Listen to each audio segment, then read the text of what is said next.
Aga ari ako sa babaw. Nakibot ako nga si Pares nagahahaha.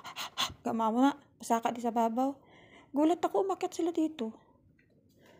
Kala ko ano nangyari. Kinabahan ako eh. Kala ko ano nangyari kay Milan. Kasi si Milan hindi kumain. Tapos nakadalawang ano na siya kanina, dalawang dumi. Tapos pumasok si Pares na gaganyan-ganyan siya. Tapos si Milan hindi ko nakita kasi pumasok pala doon sa kabilang kwarto. Kala ko ano nangyari. Tingnan mo. Parang hindi mapakali.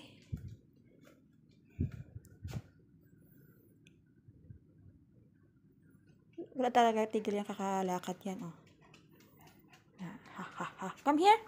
Come here. Come here. Come. Si Milan lapit. Come here. Milan, come. Hayaan mo si Pares. Sira ulo yan. Ayan. Tapos magtatampo yan kapag hindi mo inuna.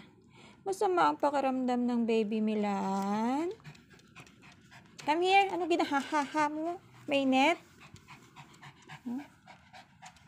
Bisaltik talaga yan si Pares. Ha? Come here. Daddy. Ay, hindi man timo bala. Gaong ka. Daddy. Oh, na-istorbo niyo ang trabaho ko. Hindi pa ako tapos dun sa baba, oh. Ay, naku. Marami pa akong ilalabas na mga gamit doon. Tsaka punasan. Inuna ko lang ang ano dito. Kwarto sa babaw. Tapos, CR. Lakad na kayo. Lakad na kayo dun. Lakad. Trabaho ako.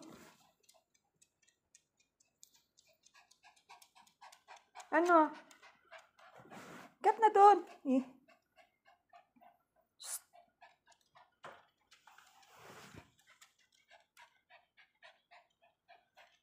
Gagawin mo dyan? Ha? Yan na, magtatrabaho na ako.